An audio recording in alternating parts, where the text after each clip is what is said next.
Jury deliberations are underway right now in the Jennifer Crumbley trial. The Michigan mom is charged with involuntary manslaughter after her son shot and killed 4 students at his school in 2021. Crumbley is the first parent in the U.S. to ever be charged in a child school shooting. Her husband faces his own trial next month.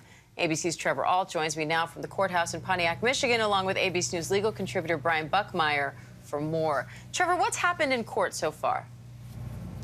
A very simple procedures so far this morning, Diane. So after the weekend in which the jury could process all those 2 weeks of testimony and evidence and arguments, this morning the judge just laid out the instructions, the definition of those 4 counts of involuntary manslaughter, and what the jury is expected to do, which is to decide whether or not Jennifer Crumbley is guilty. Over this course, there's been 17 potential jurors. They've now narrowed that down to 12, with 5 alternates who will be sequestered, kept separately in case they are needed or another juror is excused. And as far as how long it's going to take for the jury to deliberate, it's kind of up in the air. It's relatively simple what they're deciding because it's just involuntary manslaughter and each count is identical. They're really only debating one thing, but involuntary manslaughter can be complicated, especially when the person who is charged didn't actually pull the trigger in these deaths, and really it could go any direction once they finally reach a verdict. Diane.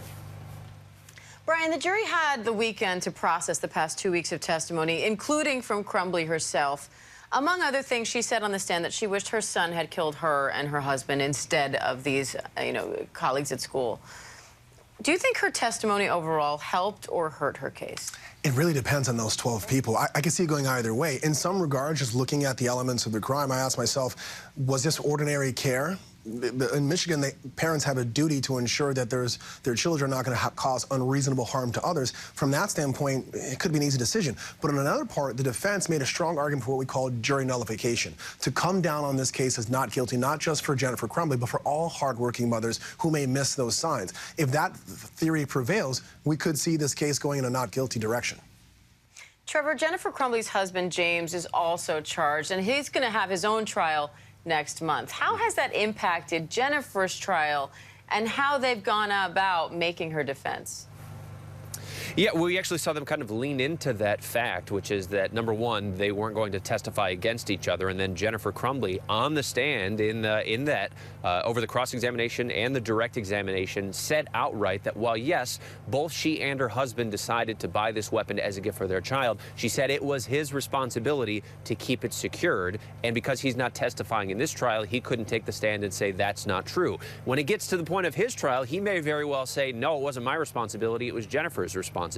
But what we know is that at least so far the defense has used that as an opportunity to distance herself from this decision-making process. What it also means, Diane, is because this second trial is looming, it's set to begin next month, the jury is going to remain under a gag order even after the verdict is reached in this case. So we might not get clarity as to whatever the jury decides, what their decision-making process was and what swayed them either direction. We might not learn that right away. It could be well until after the fact that James Crumbley gets his chance at a trial with a different jury. All right, Trevor Ault, Brian Buckmeyer, thank you both. Hi everyone, George Stephanopoulos here. Thanks for checking out the ABC News YouTube channel. If you'd like to get more videos, show highlights, and watch live event coverage, click on the right over here to subscribe to our channel, and don't forget to download the ABC News app for breaking news alerts. Thanks for watching.